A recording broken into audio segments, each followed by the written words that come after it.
While Russia pounds Ukraine with missiles and drones, the US and Moscow are quietly negotiating a 28-point secretive peace plan. Envoy claim progress, yet cities from Kharkiv to Ternopil burn. Romania and Poland scramble jets. Is Europe on the brink of peace, or just a prelude to escalation?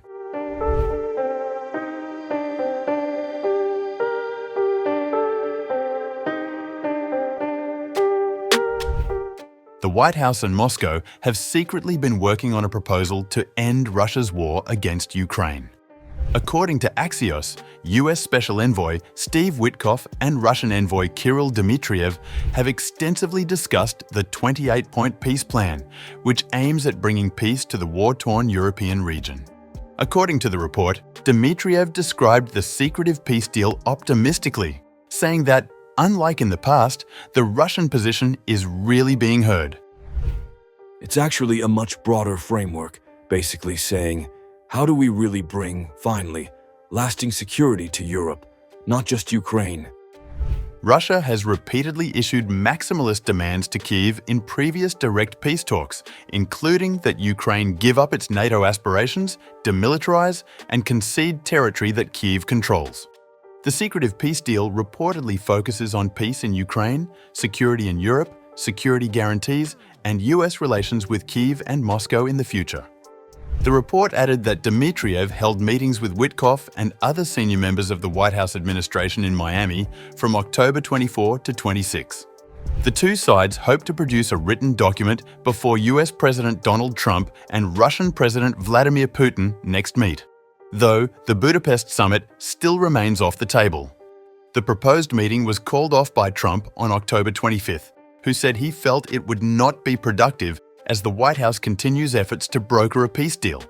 However, the Kremlin has played down an Axios report that the United States was working on a 28-point peace plan for Ukraine and said there were no new developments to announce since an August summit between Putin and Trump. When asked directly if it was true, as reported by Axios, that a conceptual discussion had led to new proposals on peace being put down on paper, Kremlin spokesman Dmitry Peskov said, "No, so far there are no innovations on this that can be reported to you." Moreover, when asked to clarify if there were new developments when it came to Russian terms for peace as set out by Putin in 2024, Peskov said, "There were discussions in Anchorage. So far, there are no innovations in addition to what was discussed in Anchorage during the Putin-Trump summit in August." Meanwhile, the situation still remains grim on the ground, as Russia's defense ministry said on November 19th that Ukrainian forces had fired 4 US-made ATACMS missiles at the southern Russian city of Voronezh in an attempted strike on civilian targets. The Russian ministry said on Telegram that the Russian S-400 air defense crews and Panzer missile and gun systems shot down all the Ukrainian missiles. The ministry published pictures of pieces of the missiles and said that air reconnaissance forces identified the Kharkiv region as the location of the launch.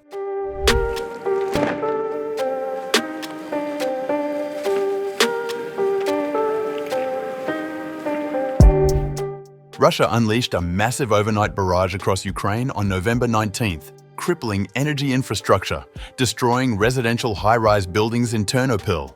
Russia struck Ukraine's energy infrastructure yet again, triggering widespread emergency power outages across multiple regions.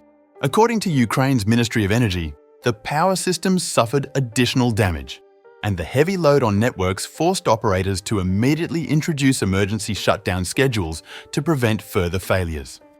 Ukrainian media reported that Russian forces launched a massive Geran 2 kamikaze drone attack on Kharkiv. Meanwhile, Romania and Poland scrambled fighter jets as explosions shook cities from Kharkiv to Lviv.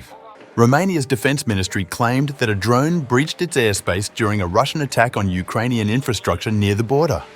Part of the European Union and NATO, Romania shares a 650-kilometre border with Ukraine and has had Russian drone fragments fall on its territory repeatedly as Moscow attacks Ukrainian port infrastructure across the River Danube from Romania.